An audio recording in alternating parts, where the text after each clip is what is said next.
This week, I'm not recording in the usual studio. It's being renovated right now, but that will not slow me down. I have no studio, and I must Steam. It can be hard to keep up with the deluge of games released every week on Steam, so I'm here to help you with 5 of the best games that you may have missed last week.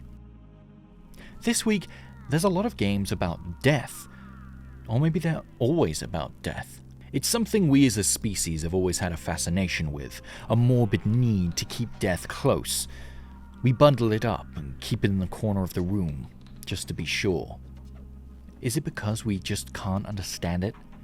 We imagine ourselves floating around as spirits before we're born and after death.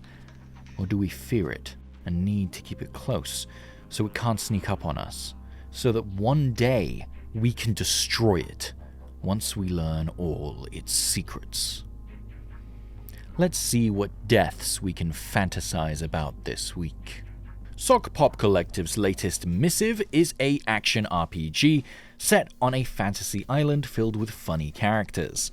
The combat is played from a third-person perspective, whilst navigating the island itself is a top-down affair, akin to ye olde CRPGs like Wasteland.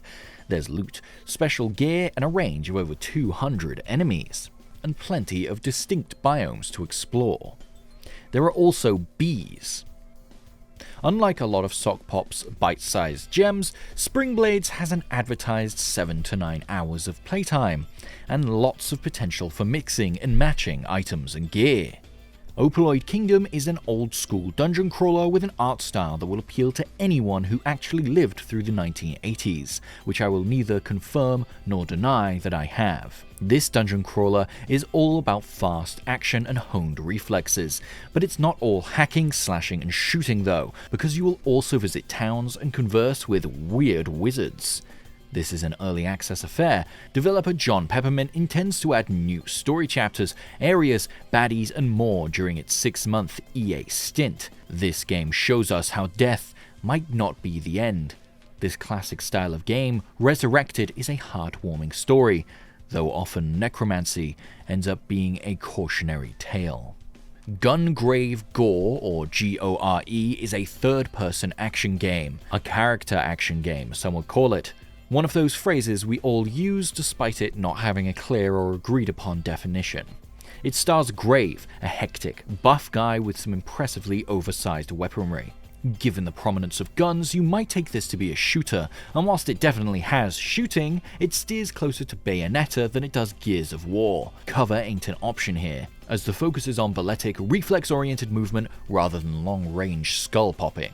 Take Sea of Thieves, give it a top-down perspective, apply a Saturday morning cartoon art style, make it a roguelite.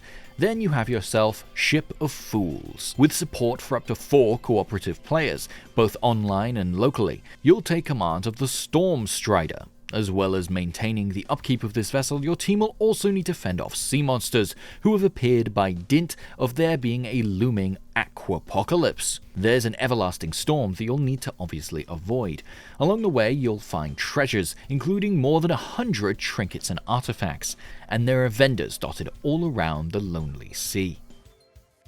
The isolated desolation makes me think, maybe death really is just a transitory state.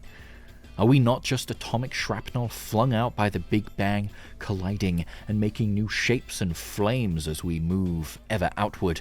2022, the year of cat-based games, and this is a great example. Cats and Other Lives is a point-and-click adventure set in the home of a wealthy and recently deceased Bernard Mason. Upon his death, his family descends upon the home, and as adorable ginger kitty Aspen, you'll navigate this fancy old manor, witnessing the conversations and reactions of your dead owner's family. This is no superpowered cat or talking cat. Aspen is a good old-fashioned normal animal, so you'll be taking advantage of her natural instincts. As the narrative unfolds, you'll play an important part in how the dysfunctional family reacts to and copes with Mason's death. And surely that's what it should all be about, the marks we leave on others. But it's not enough, is it? Every instinct in our bodies tells us we need to be known, noticed, truly seen by others. But then we look in the corner and we see that dark, oozing bundle we've made. When is it enough?